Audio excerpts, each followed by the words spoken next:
Hello, and welcome to the next lesson, Emotional Mastery 2.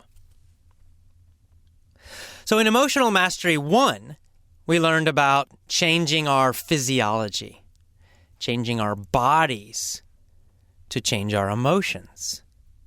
But remember in that lesson I said there are two ways to change your emotions. Number one is physiology. We talked about that. There's something else you can change so that you can be in a peak emotional state as you learn English. And that is your focus, your mental focus. What you think about consistently. That will change your emotion also. So what do I mean by mental focus? How do you change your mental focus? What should you focus on? What should you not focus on? First, let's talk about the negative. What should you not focus on? Try to remember when you were in school, in your English classes. What did you focus on when you were in school? What did you think about, worry about consistently, frequently? Well, probably tests, right? That was one I always thought about. You probably were focused on tests a lot. I got to pass this test. I got to pass this test. Tests and then grades. Will I get an A? Will I get a B? Will I get a C? Will I fail this course? So you were thinking about judgment, other people judging you, the teacher judging you, getting a grade, getting a score. How did you feel about that? When you think about tests a lot, and you think a lot about a score, a grade, A, B, C, or maybe now you're thinking about the TOEFL exam, and you're worried, what number will I get on the TOEFL exam? How does that affect your emotions? Do you feel more relaxed or more stressful? Well, most people feel more stressful, of course. The more you think about judgment, the more you think about a test score, the more nervous you become, the more worried you become. And that's not good. You actually learn more slowly when you're worried. You learn more slowly when you're nervous, when you have anxiety. Again, I'll talk about Dr. Stephen Krashen, our favorite researcher. Anxiety is a major part of his research. It is the single number one most negative factor in language acquisition, in language learning. Anxiety means worry or stress. And there are many studies about this. They study different language learners, study different English learners, and they put them in a situation where they're more stressed or more worried, and then they have others that are in a more relaxed situation. And the relaxed students always learn better and faster. So let's say after 6 months, the relaxed students will have better grammar, better pronunciation, better listening and understanding, better writing skill, better everything. The anxious students, the worried, nervous students, the stressed students, of course, have worse pronunciation, worse speaking ability, less vocabulary, worse writing, less listening comprehension, listening understanding. So what was happening in school was you were actually learning to fail. You were training yourself to be stressed and nervous. You were training yourself to focus on things, tests, grades, teacher's opinion of you, that make you feel nervous, and that nervousness made you learn more slowly. So you don't want to focus on that. Something else you don't want to focus on. You don't want to focus on every small step to reach your goal. Your goal is to speak excellent English, to feel strong and confident when you speak. That's a great goal. But what happens if you focus on everything you must do to reach the goal? For example, you think, oh, God, to become a great speaker, that means I got to study every day. I've got to learn 20,000 vocabulary words. I've got to listen to 2,000 or 3,000 hours of English. How does that make you feel? Probably a little nervous, probably stressed, right? You think, oh my God, it's too much. So you don't want to focus on the little individual steps because it's going to seem huge. It's going to seem so big. It's going to kill your motivation. What else do you not want to focus on?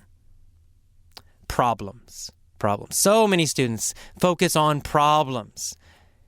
In my classes in San Francisco, they come to me, AJ, my pronunciation is bad. AJ, I make grammar mistakes. Well, of course you do. You're a student. You're learning. It's normal. You're going to make mistakes. You're going to have problems sometimes. You're going to make a mistake with your pronunciation. I do. I'm a native speaker. I'm an English teacher. I make mistakes all the time. It's normal. You can't focus on it. If you focus on it, if you focus on the negative, if you focus on mistakes, if you focus on problems, your emotions become weaker and weaker. You actually get worse. So you just need to relax about this. Everybody is human. Everybody makes mistakes. It's a normal thing. Finally, you do not want to focus on the past. Most of my students have very negative experiences with English from the past. Most did not enjoy their English classes in school. When I ask about their past with English, it was terrible. Students tell me, I'm not good at English. I was always bad in my English classes. I've studied for 6 years, 8 years, 10 years. Still, I cannot speak well. They're focused on the past. Well, the past is not the same as the present. The past doesn't equal the future, as Tony Robbins likes to say. And it's true. In the past, you used very old, traditional methods that made you feel bad. Sitting in a class, still, not moving. Being graded and tested constantly. Studying boring grammar textbooks. That's not a method for success for most people. Some people succeed with that, but very few. So the past was different. You're now learning in a very different way. You are different now. Don't focus on the past. All right, so enough of what not to do. What should you focus on if you want to be happy, if you want to be excited, if you want to learn very quickly, faster than before? What should you focus on? What should you think about consistently all the time? Well, number one, instead of focusing on the little steps and all the little problems, instead, focus on the end result, the final result. That's what you need to focus on. Focus on your ultimate success. So, in other words, use your imagination and imagine yourself speaking English fluently, quickly. Imagine yourself smiling as you speak English with a native speaker. Imagine yourself feeling strong and confident as you speak English easily, effortlessly. Every day, focus on this thought, the end result, what you will ultimately reach, ultimately achieve, what you will finally do. Focus on the end result every day. The final result. Do not focus on the little steps you must take every day. Focus on the final result every day. Second, focus on the purpose, the reason you are learning English. I mean, why? If your purpose is to take the TOEFL exam, you're going to be stressed and depressed. Nobody is excited about a test. Nobody I know. That's not a good emotional thing to focus on. It's not a good reason to learn English. Taking a test is a terrible reason because it makes you feel stressed, nervous, tired, and bored. You need bigger, better reasons. Yes, maybe you need to take the TOEFL exam, but why? Why do you want to pass the TOEFL exam? Maybe you want a great job that requires English, where you can use English, an international trade, perhaps. Maybe you want to study in the United States, go to a university in the United States, have a great adventure in another country. Now that makes you feel good, right? Thinking about that, imagine yourself in New York City or in San Francisco, meeting native speakers, talking effortlessly, easily, making new friends, a great new job with more money. Now those are great things to focus on.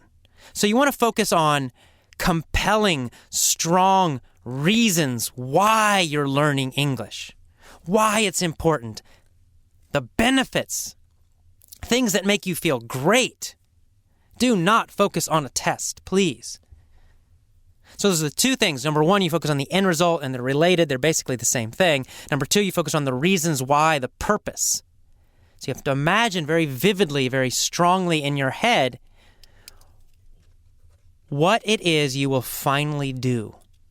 See the end result. And then feel the emotions. The last step is you want to see the end result with emotion. Let yourself feel that it's real. So when you focus on speaking great English, feel the emotions. Feel proud. Feel happy. Feel confident. Smile big. Imagine how you will feel speaking excellent English. Okay, so let's review very quickly about focus. The main thing about focus is very, very simple. You're going to focus on the end result, the final result. You want to focus on the thing that makes you feel great, the situation, the benefits, all the great things that will improve in your life by speaking excellent English. That's what you need to focus on every day. Write it down. Write down, make a list of all the great things that will happen in your life when you speak excellent English. New friends, maybe. Maybe great new travel experiences. Maybe living or working abroad. Maybe a better job. I don't know. You have to make your own list, but make it a big list. Write down all the great things that will happen in your life.